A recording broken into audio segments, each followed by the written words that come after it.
Welcome back students. Class 10 का most important chapter है trigonometry और आज हम introduction to trigonometry chapter start करेंगे। ट्रिग्नोमेट्री एक ऐसा चैप्टर है जिसके काफी सारे एग्जांपल्स मिलते हैं डेली लाइफ में। डेली लाइफ की तीन सिचुएशंस जैसे हमने यहाँ पे रिप्रेजेंट करने की कोशिश किया है।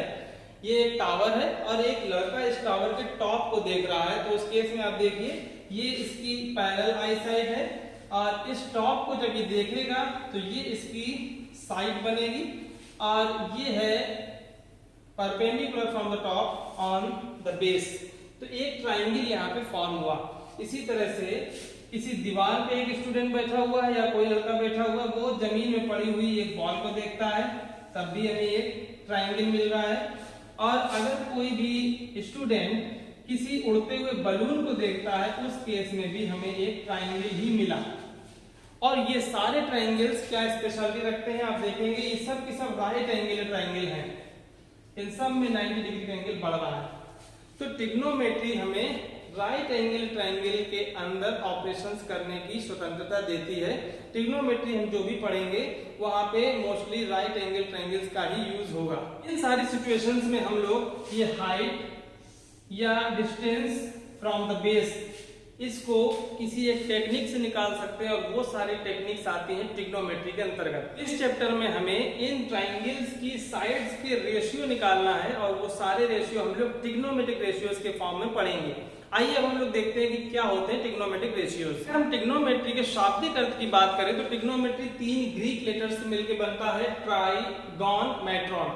ट्राई का मतलब होता है 3, गॉन का मतलब होता है साइड्स, मैट्रॉन मींस मेजरमेंट। तो आप लोग अब तक समझ गए होंगे कि ट्रिग्नोमेट्री हमें राइट एंगल ट्राइंगल्स यानी 3 साइडेड पॉलीगन्स के अंदर ही पढ़ना है।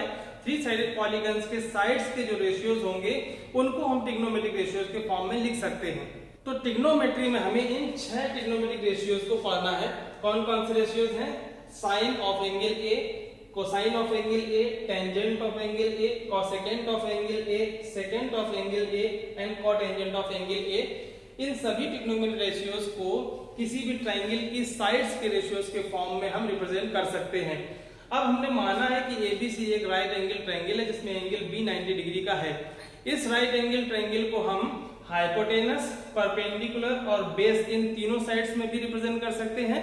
या अगर हमें साइन ए के बाद साइन सी निकालना हो तो वहां पे बेस और परपेंडिकुलर का कंफ्यूजन हो सकता है, इसलिए हम मान रहे हैं ए के साथ वाली साइड को adjacent side of angle A और ए की अपोजिट साइड को मान रहे हैं opposite side of angle A.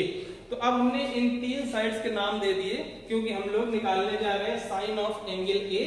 Sine of angle A के लिए ये साइड रहेगी side adjacent to angle A और ये साइड रहेगी side opposite to angle A. इसी तरह से जब हम साइन सी निकालेंगे तो हमें एडजेसेंट ऑफ एंगल सी और अपोजिट ऑफ एंगल सी उन दोनों साइड्स को ही लेना है। तो साइन ए की वैल्यू क्या होती है आपको याद रखना है। साइन ए होता है opposite side of angle A upon hypotenuse और इस साइन ऑफ एंगल ए को हम साइन ए के नाम से लिख सकते हैं। तो साइन ए इक्वल टू होगा opposite side of angle A, opposite side of angle A divided by hypotenuse. ये है इसका रेशियो। और अगर हम साइड्स के नाम से लिखना चाहें तो हम ये कह सकते हैं ये रेशियो होगा BC अपॉन AC। इसी तरह से कोसाइन ऑफ एंगल ए को हम लिखते हैं cos of angle A. Cos A लिखा जाता है इसको और कॉस ए के लिए होता है side adjacent of angle A divided by hypotenuse. तो अब यहाँ पे adjacent side of angle A divided by hypotenuse, ये आपका रेशियो होगा कॉस ए का। इसके बाद अगर हम इसको साइड्स के नाम से लिखना चाहें तो ये होगा AB अपॉन AC। इसको हम AB अपॉन AC के नाम से भी रिप्रेजेंट करेंगे। नेक्स्ट आता है टेंजेंट ऑफ एंगल A, इसको हम लिखते हैं tan A और tan A के लिए फार्मूला रहेगा, रेशियो रहेगा BC अपॉन AB यानी कि side opposite to angle A divided by side adjacent to angle A। तो इसका रहेगा relation opposite side of angle A, opposite side of angle A ratio adjacent side of angle A।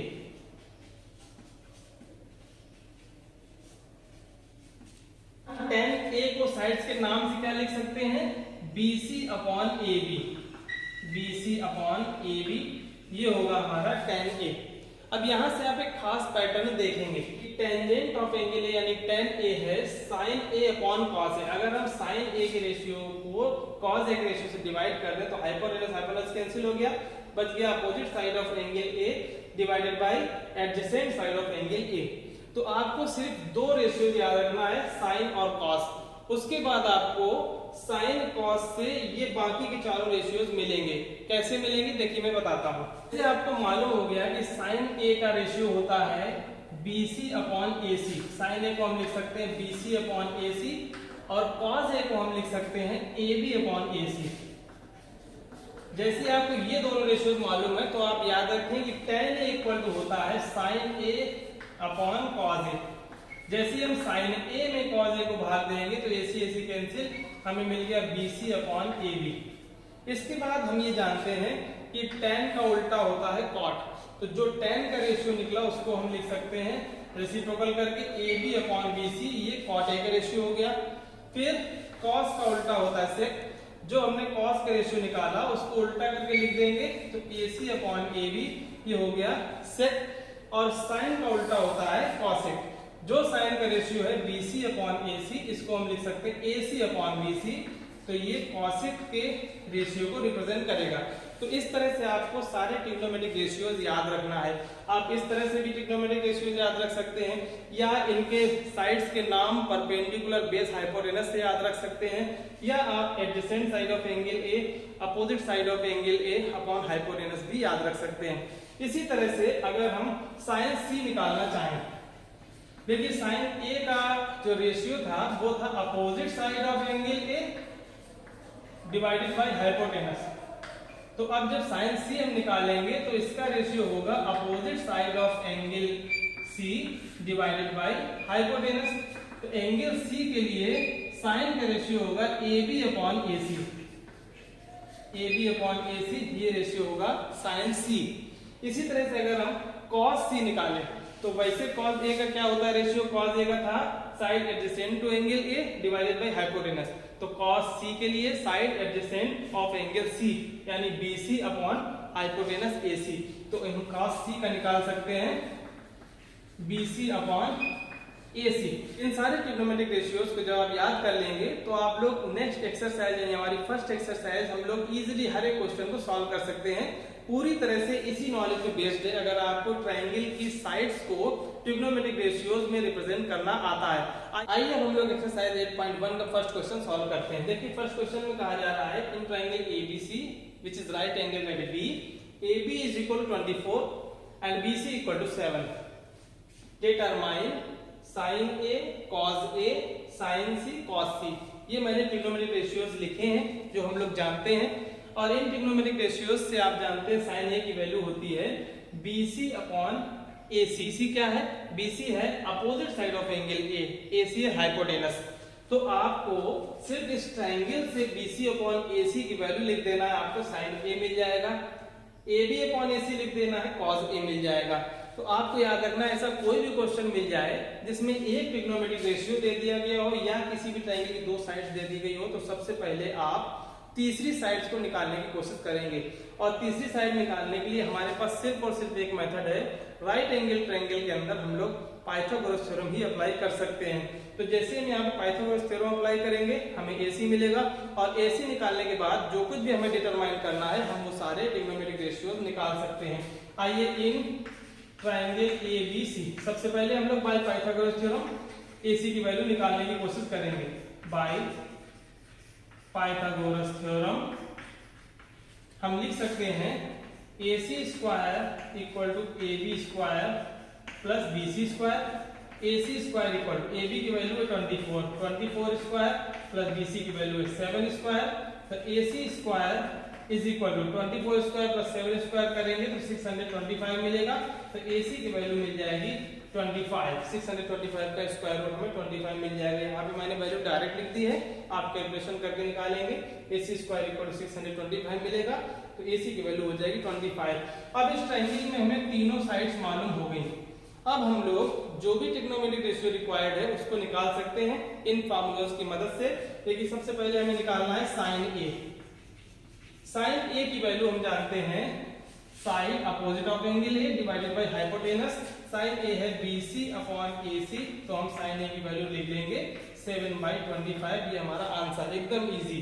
इसी तरह से हम जब cos A निकालेंगे तो cos A है AB अपॉन AC।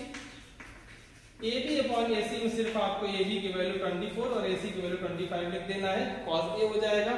नेक्स्ट अब हमें sin C और cos C निकालना है। sin C की वैल्यू, इस एंगल C के लिए sin C का रेशियो होगा opposite side of angle C यानी AB divided by hypotenuse AC। AB है 24, हाइपोटेनस है 25। और जब हम cos C निकालेंगे तो adjacent side of angle C यानी BC divided by hypotenuse AC, तो 7/25 ये cos C की वैल्यू हो जाएगी। तो आपने समझ लिया, कोई भी ट्रायंगल दिया हो, दो साइड दी हो, थर्ड साइड हम पाइथागोरस थ्योरम से निकालेंगे। उसके बाद इन ट्रिग्नोमेट्रिक रेशियोज की मदद से सिर्फ तीनों साइड्स की वैल्यूज को प्लॉट करना है, आपको सारे ट्रिग्नोमेट्रिक रेशियोज निकालेंगे। तो 1 में आपने एक पैटर्न जाना किस तरह के क्वेश्चंस मिलना है और उन्हें किस तरह से सॉल्व करना है। क्वेश्चन नंबर 2 कुछ भी अलग नहीं है, आपको एक ट्रायंगल दे दिया गया, इस ट्रायंगल की दो साइड्स दे दी गई और हमें निकालना है tan p minus cot r। यानी पहले tan p निकालिए, cot r निकालिए, दोनों को सब्ट्रैक्ट करिए, आंसर मिल जाएगा। किसी भी ट्रायंगल की दो साइड्स दी हैं, क्योंकि ये राइट एंगल ट्रायंगल है, हम तीसरी साइड निकालेंगे by Pythagoras theorem. So by Pythagoras theorem, Pythagoras theorem से हम ये कह सकते हैं PR² equal to PQ² plus QR²। Side QR unknown है तो QR² हम ले लेंगे PR² माइनस PQ²। PR की वैल्यू है 13 माइनस PQ² की वैल्यू है 12 13 स्क्वायर 169, 12 स्क्वायर 144, सब्ट्रैक्ट करेंगे 25 मिलेगा और यहां से हमें QR की वैल्यू मिल गई 5। तो हमें तीनों साइड्स मिल चुकी हैं। अब तीनों साइड्स निकालने के बाद हमें सिर्फ tan p और cot r की वैल्यू रखना है। देखिए tan p क्या मिल जाएगा, tan p equal to p निकालना है opposite side of angle p यानी QR divided by adjacent side of angle p PQ। तो tan p की वैल्यू मिल गई 5/12। इसी तरह से cot r की वैल्यू, जो tan p की वैल्यू होगी वही cot r की वैल्यू होगी, क्योंकि cot r के लिए फार्मूला होगा adjacent side of angle r यानी QR divided bye opposite side of angle r PQ। तो ये भी 5/12 मिली। अब जो हमें निकालना है tan p minus cot r, इसकी वैल्यू हम निकाल सकते हैं 5/12 माइनस 5/12, आंसर 0 मिल गया। तो इस तरह से हमने सिर्फ tan p cot r की वैल्यू को निकाला है और सब्ट्रैक्ट कर दिया।